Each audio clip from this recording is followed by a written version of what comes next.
Cette année, c'est décidé. Tu veux faire les choses autrement. Tu veux enfin t'organiser et offrir une année sereine et productive à ton enfant. Parce que non, tu ne veux pas que cette année soit synonyme de chaos. Mais voilà, le problème, c'est que tu ne sais pas par où commencer. Quels objectifs te fixer, par où démarrer et comment faire pour que ça marche vraiment sur le long terme. Pas de panique parce qu'aujourd'hui, je vais te présenter 5 étapes simples pour organiser ton année Montessori sans stress et avec des résultats concrets. Tu vas voir qu'en vrai, ce n'est pas si compliqué. Il y a même une étape qu'on oublie souvent, mais qui peut radicalement tout changer. Tu vas voir, je t'en parle un petit peu plus loin. Bonjour à toutes, salam alaikum et bienvenue sur ma chaîne Sève de Lumière. Je suis Séverine, maman de 3 enfants, passionnée par la pédagogie Montessori que je pratique en IEF depuis maintenant 8 ans. Ici, on parle de Montessori, d'organisation et d'astuces concrètes pour les parents. Alors, si ces sujets t'intéressent, n'oublie pas de t'abonner à la chaîne. Et si tu veux être guidé pas à pas pour organiser ton année Montessori avec un programme structuré, adapté à toi et ton enfant, je te conseille d'aller jeter un œil au programme Action.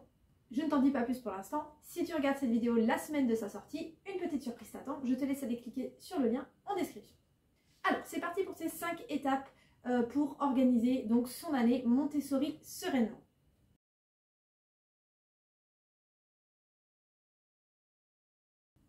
Alors, la première étape, ça va être de se fixer des objectifs et des priorités pour cette année.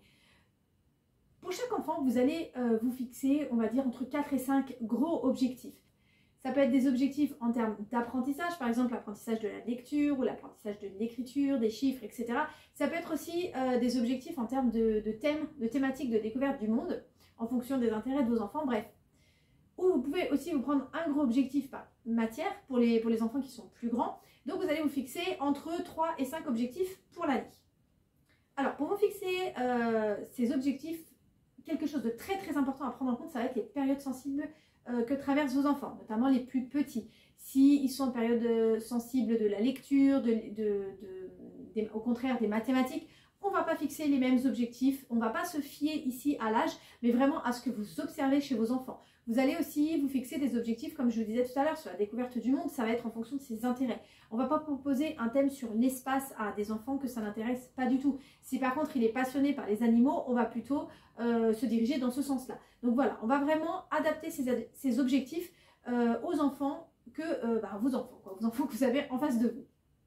L'intérêt, c'est de faire en sorte que ces objectifs, du coup, ils collent à leur personnalité et à leurs envies et faire en sorte que du coup, les apprentissages soient beaucoup plus fluides et beaucoup plus efficaces si c'est quelque chose forcément qui a tendance à les intéresser. Donc par exemple, si vous avez un enfant qui est intéressé en fait par tout ce qui est lecture, qui est en période sensible pour le langage, le vocabulaire, les mots, vous allez pouvoir vous fixer comme objectif principal en fait justement tout ce qui va tourner autour des activités de vocabulaire et de prélecture. Donc voilà, c'est pour ça que pour ça, il va vraiment être très important d'observer vos enfants. Et donc, une fois que vous aurez posé ces objectifs, vous allez pouvoir passer donc à la deuxième étape qui est donc de sélectionner des activités pour chaque objectif.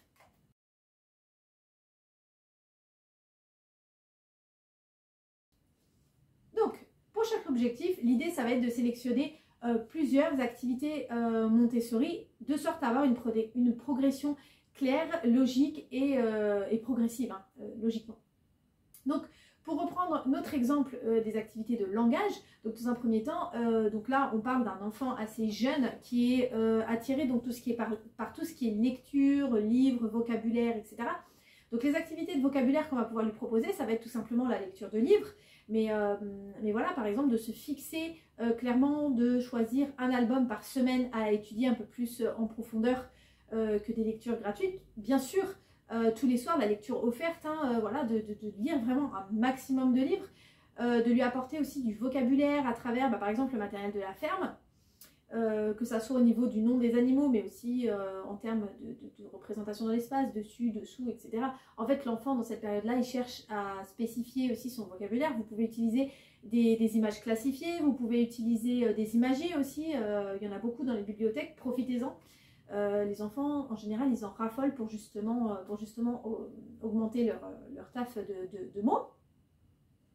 Et puis, vous pourrez également ensuite, une fois que cette phase-là sera bien mise en place. En parallèle ou un petit peu après, proposez aussi les activités de prélecture à votre enfant, donc tout ce qui est les activités de phonologie. Donc tout ça, vous allez les détailler en fait par objectif pour avoir en fait finalement la progression à suivre, donc étape par étape. Une feuille de route en quelque sorte. Et donc une fois que vous aurez cette feuille de route, vous pouvez planifier donc vos activités, soit pas. Si vraiment vous avez fait dans le détail par jour ou par semaine ou par mois, moi ce que j'aime bien c'est faire dans une même catégorie, durer une activité au moins un mois, les activités Montessori en tout cas j'entends, pour que l'enfant ait le temps de les reprendre, de les retravailler. Voilà par exemple, la première étape pour continuer sur notre exemple de la ferme avec le vocabulaire, le tri entre mâle, femelle, etc.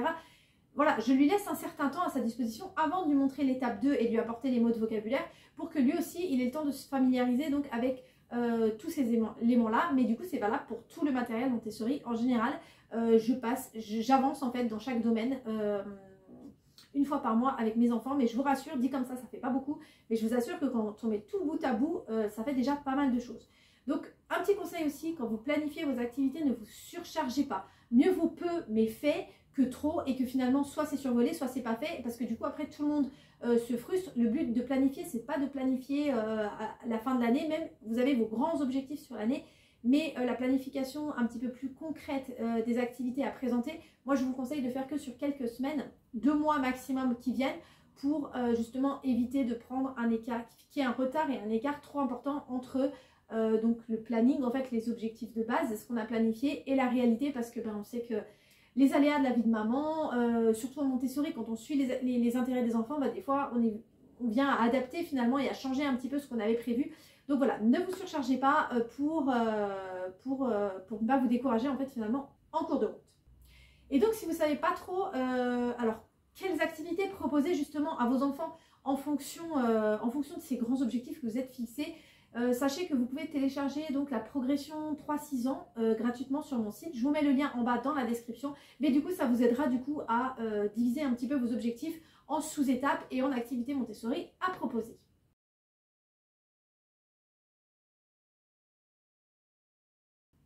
Alors, la troisième étape pour organiser son année Montessori efficacement, ça va être de préparer l'environnement, préparer le matériel et apprendre à s'en servir. Alors, première chose très importante, donc, c'est que l'environnement qu'on va proposer à l'enfant, il doit être fonctionnel et, dans la mesure du possible, esthétique et rangé.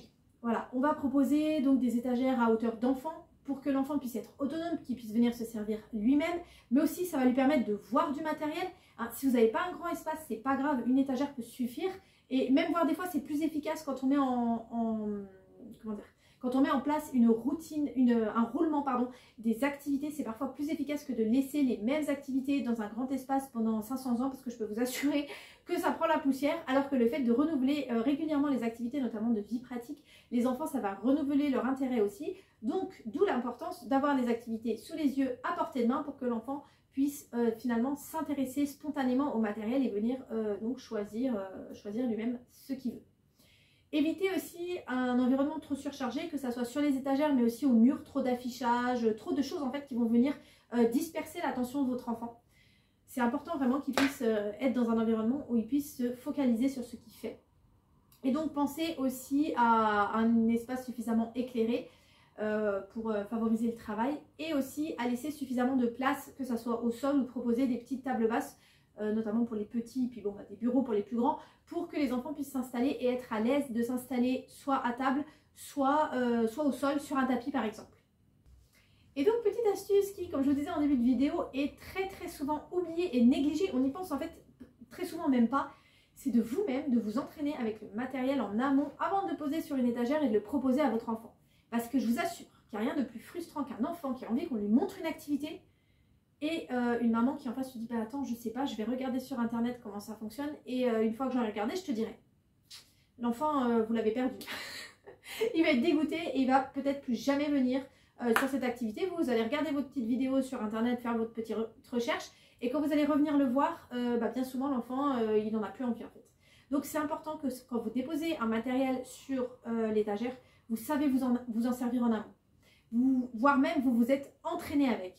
Parce que du coup, votre présentation, elle sera plus fluide. Vous aurez déjà repéré un petit peu les points de difficulté, que ce soit pour vous au niveau de la présentation ou pour votre enfant, les éventuelles difficultés qu'il pourrait rencontrer. Et vraiment le fait de l'avoir fait soi-même avant, ça nous aide à accompagner correctement nos enfants. Et donc si vous voulez apprendre à vous servir du matériel Montessori sans investir dans une formation complète qui pourrait durer beaucoup trop longtemps ou nécessiter un investissement financier beaucoup trop important, j'ai pensé à tout avec le programme Action.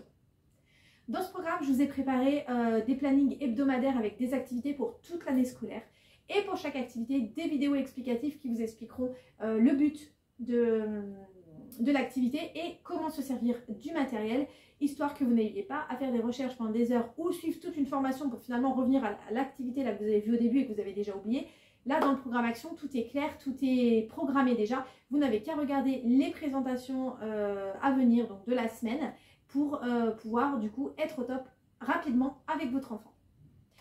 Donc pour en savoir plus, je vous laisse aller voir dans la description.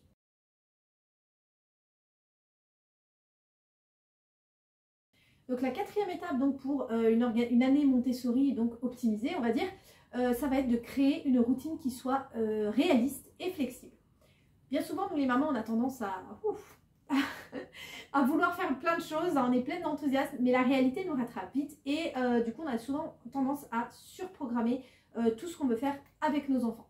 Donc là, l'idée, c'est de voir un petit peu, alors pas forcément nos objectifs à la baisse, mais en tout cas de manière vraiment réaliste et surtout de laisser une part pour la flexibilité. Laissez toujours un moment dans votre semaine, un temps bonus pour rattraper les activités que vous n'auriez pas eu le temps de faire ou pour vous reposer si vous avez eu le temps de tout faire. Voilà, en fait le but ça va être de vous fixer des routines pour rythmer vos journées. Ça va vous permettre aussi, vous, de mieux vous organiser, mais aussi ça va permettre à votre enfant d'avoir de meilleurs repères. Par exemple, alors après c'est propre à chacun, moi je sais que j'ai même des routines différentes selon mes enfants. Ça peut être le temps d'apprentissage, donc les matières on va dire plus académiques, maths, français, etc. le matin. L'après-midi plutôt des activités manuelles, des sorties, etc. Mais ça peut très bien être l'inverse. Moi j'ai un de mes enfants qui a beaucoup de mal à se concentrer le matin. Et je me suis rendu compte qu'il était beaucoup plus calme et posé sur son travail quand le matin en fait il avait l'occasion justement de faire sortir un petit peu toute cette énergie qu'il a en lui. Donc vraiment voilà, il n'y a pas de choses fixes. En général, on propose plutôt les activités académiques le matin et les activités plus de loisirs, on va dire l'après-midi, mais vraiment adaptez-vous à votre enfant et observez comment lui y réagit. Et encore une fois, mon conseil, c'est qu'il vaut mieux peu mais fait que trop et soit mal fait, soit fait dans la frustration, dans le stress, etc. Vraiment essayer de rester vraiment réaliste là-dessus. Et s'il y a besoin de réajuster en cours d'année, c'est absolument pas un problème. Cette organisation doit vraiment rester flexible. Voilà, si tu veux en savoir un petit peu plus sur comment organiser une journée Montessori, sache que j'ai une autre vidéo sur ma chaîne YouTube, 5 secrets pour organiser une journée Montessori productive. Je te mets le lien en description si ça t'intéresse d'aller plus loin donc, sur ce sujet.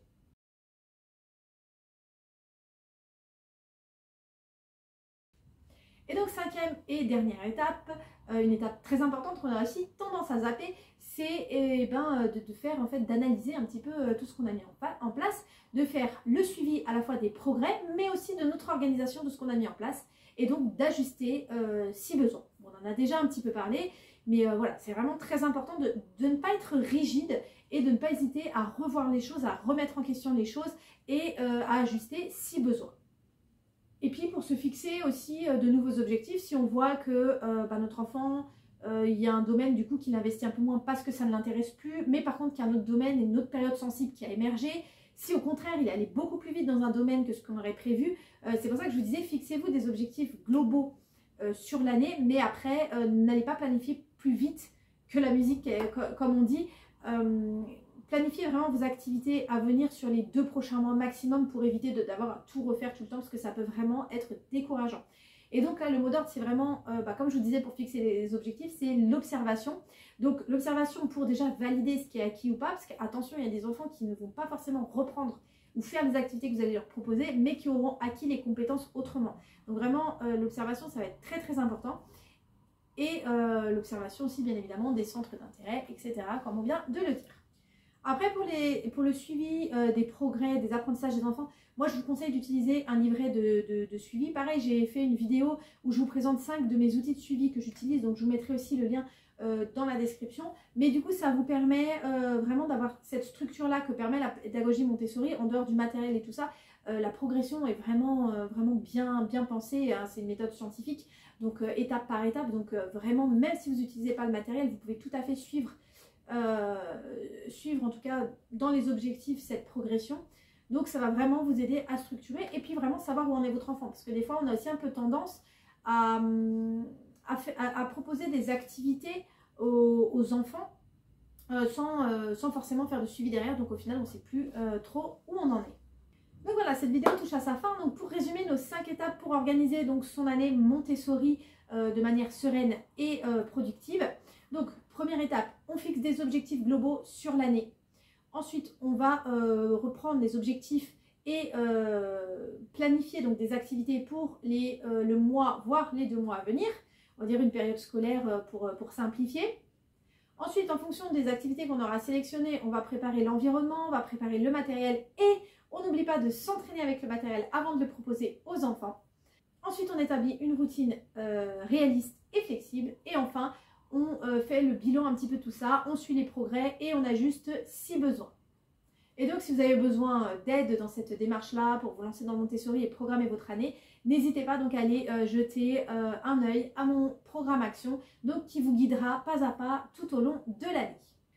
Donc, si cette vidéo t'a plu et qu'elle t'a aidé, n'oublie pas de la liker, de la partager aux mamans qui pourraient être également intéressées et à t'abonner à la chaîne pour ne pas rater les vidéos suivantes. N'hésite pas aussi à me dire en commentaire si toi tu as du mal avec l'organisation, si tu as des points de blocage pour que je puisse t'aider à organiser au mieux cette nouvelle année. Je te souhaite une bonne journée et je te dis à très vite sur la chaîne Sève de Lumière pour de nouveaux conseils Montessori.